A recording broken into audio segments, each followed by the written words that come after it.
जी बिल्कुल, N152 इंतहाई अहम है। शुजाबाद का हल्का है। अब्दुल कादिर गिलानी जो कि साबिक वज़ीर-ए-आज़म यूसुफ रज़ा गिलानी के बेटे हैं, बड़े बेटे हैं। अगरचे N148 से एक मरतबा MNA भी बने थे, इस मरतबा यूसुफ रज़ा गिलानी अपने हल्के में वापस आए हैं, तो बेटे को उन्होंने 152 में दोबारा भेजा है ताकि वहाँ पर कैंपेन की जा सके, क्योंकि मुश्तबा गिलानी भी जो उनके भाई हैं वो भी इसी हल्के से कैंपेन कर चुके हैं और हल्के में जो इलेक्शन है वो भी लड़ चुके हैं। मद्दे मुकाबिल जो है जावेद अली शाह हैं, जो कि नून लीग के उम्मीदवार हैं, काफ़ी हद तक मुतहरिक हैं। इससे कबल भी वो रुकने कौमी असम्बली रहे हैं, मिनिस्टर भी रहे हैं, तो काफ़ी अच्छा असर रसूख है। मुख्तलिफ बिरादरियाँ भी उनके साथ साथ हैं। ये वो हल्का है, जहाँ से पिछले इलेक्शन में जब हम बात कर रहे थे 2018 की, तो उस वक्त तो जाहिर है तहरीक इंसाफ थी, तो अब तो नहीं है। अब तो जो है ना निशान नहीं है और जमात जो है वो इलेक्शन नहीं लड़ रही, आज़ाद उम्मीदवार हैं, इलेक्शन लड़ रहे हैं, लेकिन इस हल्के से हमायत याफ्ता तो है, लेकिन हाँ जी एग्जैक्टली, लेकिन है बहरहाल उनको कहा तो ही जाएगा कि आज़ाद हैं। और पिछली दफ़ा लेकिन इस हल्के से जो है वो PTI जीती थी।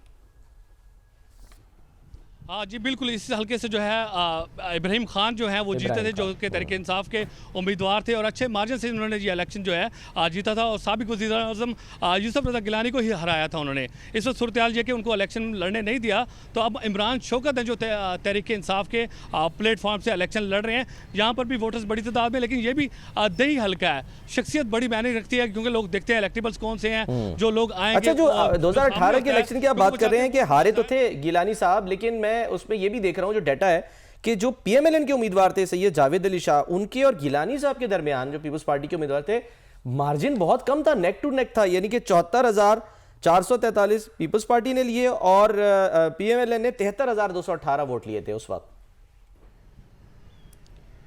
जी बिल्कुल, इसीलिए गिलानी साहब काफ़ी मरतबा ये भी करते रह गए, क्लेम भी करते रह गए कि इस हल्के से मेरी जीत थी, जिस मेरी जीत को जो है वो कन्वर्ट किया गया था।